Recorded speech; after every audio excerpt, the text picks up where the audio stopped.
Hello console unpackaging fans, and welcome back to Retro Game Unboxing. Now a lot of people talk about the old retro games, I mean the really old ones like the Atari 2600 and the NES, and then moving into the 16-bit consoles, the SNES and the Mega Drive. But a lot of you don't talk about my favourite console. Why is it my favourite console? Because I had one when I was a kid. It's the Sega Master System, and not the round one. The original boxy looking one with the red top, and the one that could take games on cards. This beauty right here. Now this I got for Christmas back in the very early 90s, and I absolutely love it. The packaging is beautiful. I love the control pads. They're just so not the NES pads. I love them very, very much. I even love the sort of weirdly round D-pad. This is the Sega console, apparently. And yep, it has got a game inside it. Not just inside it, actually programmed onto the hardware. This one here. But it doesn't quite look like that.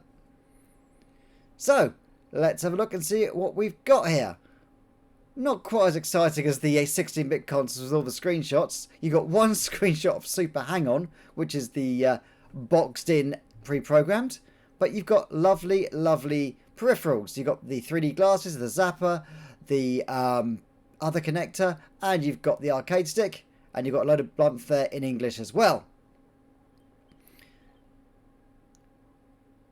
Oh yeah, and look at it in all its beauty on the side. I just love the white with the blue cross hatching on it. Almost looks like graph paper. It just makes it look so very, very early 90s. And the massive Master System on the front. Now, I have not opened this up in a long time. In fact, I think last time I opened it up was the mid-90s. So it's going to be a bit dusty and probably a little bit worse for wear. As you can see there, when I first got it, I pulled it out and broke some of the styrofoam packaging. It was just before my retro collecting days, because this wasn't retro when I got it. So yeah, I wasn't that careful with the packaging, but thank God I put it in the attic and didn't actually throw it away. So, moving aside, getting rid of the cardboard outers, we have got the warranties and all the manuals and etc. Let's have a look and see if I put everything back in the bag. And yep, here is the manual, well, part of the manual. This is a little flyer they included in it. One about the power, basically unit there, it's a power version, and one about a secret feature. Basically, if you hold down button 2 on controller number 2, you get a secret maze game, which is built into this particular console. It was nothing special, but when you were starved for games in the 90s, it was nice to have a free one. And talking about free games, this is the instructions that tell you how to use this Super Hang-On game, which is actually embedded into the control deck. Basically, you turn it on without a game in, and it boots up straight into Super Hang-On. And now the manual. Oh, everyone loves the manual. God, I miss manuals. I don't even know if modern consoles come with manuals. We've got our basic details here. We've got the control deck. We've got both of the controllers. And a few interesting features like a VR headset. Way ahead of its time. A zapper. You've got different audio connectors. A different controller. And look at that. You've got the arcade as well. Also, look at that. Games on little cards. I love games on cards. I miss those. You also got that with the PC Engine. Then you've got how to set up your console. So you've got all the RF sockets and the video out. And then you've got the power section there. There's also another section which I showed you earlier, where basically it shows you exactly how to connect it to the wall. And then we've got German, if you fancy reading that in German. Moving on. Let's see what else we have got in here. If I remember rightly, this is the manual to Super Hang-On. There you go. And yeah, this is the game where they actually took the game cartridge, broke it open, and actually attached it inside the console. So if you turned it on without the console inside it, it ran. And here's the instructions. What's accelerate, what's brake, what's left and right. It's a very basic racing game. Oh, and look at this. Score books. Look, you can put your scores in there. God, I miss notes sections in games. Ah, what's this? Oh, Mastertronic with a 2 instead of a T. yeah, God, I don't know what that means. Basically, it's Virgin who sold this particular console, making sure that your console's correct and basically asking you to fill out a warranty form. Oh, look, dearie me. Yeah, unfortunately, expanded polystyrene does not age well. Oh, give that a blow, get rid of some of the polystyrene balls. Hopefully they haven't gone inside the system. Although I don't think it makes much difference. There's not many moving parts on an old console. I don't think there's even a fan in this thing. I think it's just thermal paste, and that was about it. If you were lucky. Right, let's get on with the moment we've all been waiting for. The power brick. Yay, the most exciting part of every console.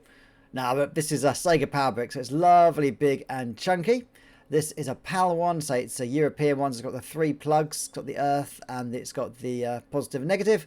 And yeah, hopefully that is still working and hasn't died because of the capacitors inside have exploded. Oh, jammed in the side there. Oh dear, it's an RF. Oh, anyone else with an RF? Yeah, you can change it between TV and console. That's a lovely switch. I like that. Look at it, it's all metal, no plastic there. Wow, when we made stuff out of metal. And then we've got the RF cable where you plug it into the back of your console and then plug it in the back of your TV. And then you have to tune your TV, which I shall show you what we used to have to go through later. And then we have got your 2 lovely controllers with a little bit more... look at that lovely action there. Yeah, there's some packaging which seems to have melted onto the controller. Might have to give that a scrub later. And yeah, oh, what a lovely, lovely set of control pads. There we go. Yeah, I love that D-pad. It just feels lovely. I don't remember how good it was, but it just looked great. What else we got in here? And we've got the control deck. Oh, look at it. So nice. Sega kind of went away from the angular design after this and made everything sort of like all curvy. All the way until the Dreamcast and the Saturn, where they finally just died and gave up. But yeah, their first one here, look at it. It's like a squashed pyramid. I love it. And look, almost like buttons, so it looks like it's got almost like a flow diagram on it. Just the red and the black. It was so early 90s and wonderful. I really hope this thing still works. And you've got the RF in the back and you've got the AV. Now, I prefer the AV because it gives out a decent signal, but I haven't got an AV connector in here, so I'm going to be stuck with RF. And then you've got this little clip here. You just pop that open. I'm just going to get my fingers around it. It's a bit stiff. There we go. That is the free game. But yeah, they took a cartridge apart, popped it in there, and that's where the free game lives. And you just turn it on without a game in and it runs super hang-on.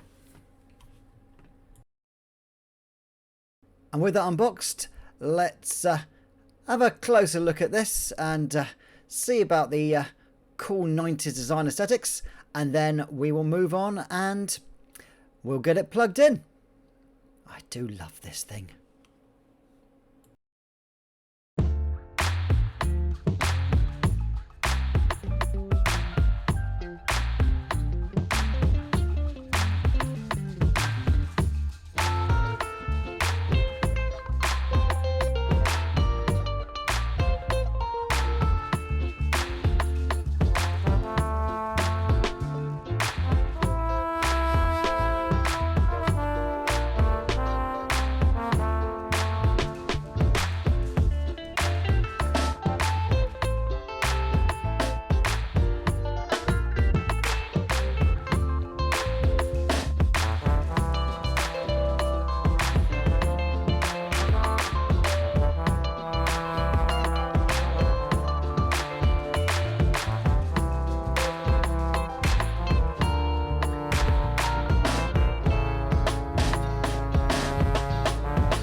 As I mentioned earlier, my least favourite audio video output is RF. Why do I hate it? Because you have to plug it into the RF socket in the back of your TV and it picks it up like an aerial signal. And if you've ever tried to find an analog aerial signal, you have to search for it. And eventually you'll find the right frequency and then you can get a video audio out. But you have to monkey around with fine tuning and all kinds of things, and I really, absolutely despise it. With that done though, it's time to play some games. Let's start with Hang On. Now Hang On is a simple bike racing game, and yeah, I remember it being a lot faster than this, and I'm not sure whether there's something wrong with this particular controller or what's going on with it, because apparently I'm doing about 115 kilometers per hour, and yet I'm being absolutely owned by everybody basically overtaking me. Just try the brakes there, it doesn't seem to do a lot. Well, hey, I assume this is the speed I'm meant to be going. However, yeah, I love this game. It's so simple, just that green field either side and the bright checkered race course going out in front of you, and just occasionally you've got clouds and slowly repeating scenery in the background, and then I think we've got what's meant to be a stadium there, just hanging out in the back there, and the clouds drifting lazily along. Yeah, I absolutely love this game. Next up, a game that I have absolutely no experience whatsoever. Monopoly! Yes, there's Monopoly on the Master System. And good God, let's have a look at this. Choose your token. I'm going to be the train. And what am I going to be called? Chuck my old initials in there. And chuck in the name of the second player.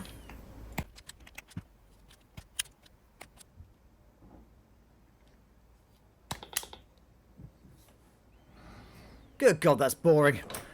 Right, what else have we got?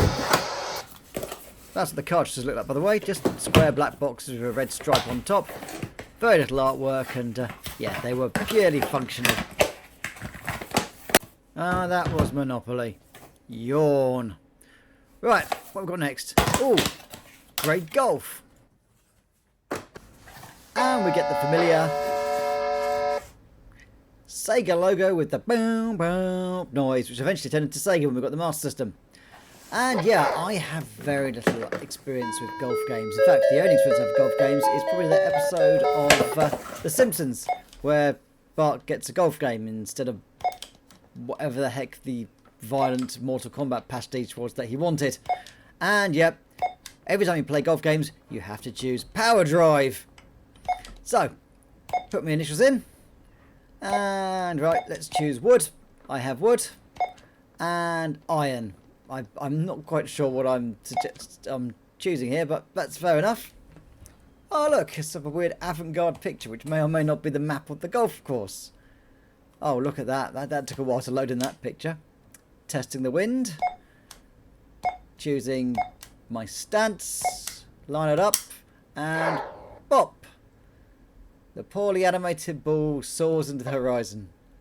Wait for it to land somewhere like a bunker or a lake. Wait for the picture to load. Oh, no, I'm actually... I appear to be on the green still. Right, club, stance. Line it up. Oh, I say I want to go about there. And there we go again. Ball sails off again. And... oh, I don't like that yellow. And I'm in the rough. Right, okay, I think that's enough of great golf. I didn't get the idea. It's golf, but it ain't so great. Next up is Trivial Pursuit, Genius Edition. I'm neither a genius nor good at Trivial Pursuit, so we'll have to see how this goes. Pop it in, start it up. It's getting familiar now. And let's see what happens when we load this up. Oh, there's some jaunty music. And there's an excitable duck jumping around. Right, let's choose my name. Don't care about names at the moment because I don't really mind. And there we go, that'll do. Let's just get on with the game and see if we can answer some questions. Exit. Right. Press start to throw. Ooh, a 6 to start with. Nice. Entertainment. A duck walks into a library. What TV series spawned the 1984 hit single That's Living Alright? I have no idea. Auf Wiedersehen, pet. Well done! Yay, I've won a wedge already. Like a wedge. So that is the original Master System by Sega. They then went on and released the Master System 2, which is exactly the same, except that you didn't get a free game in it. It didn't have the free maze game in it.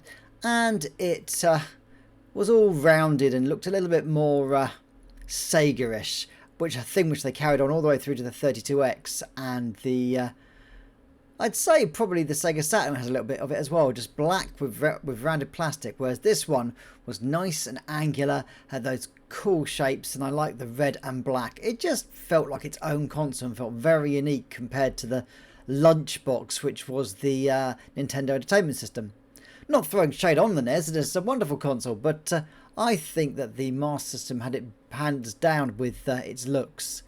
Maybe not with performance, but with its looks, it was really, really quite cool.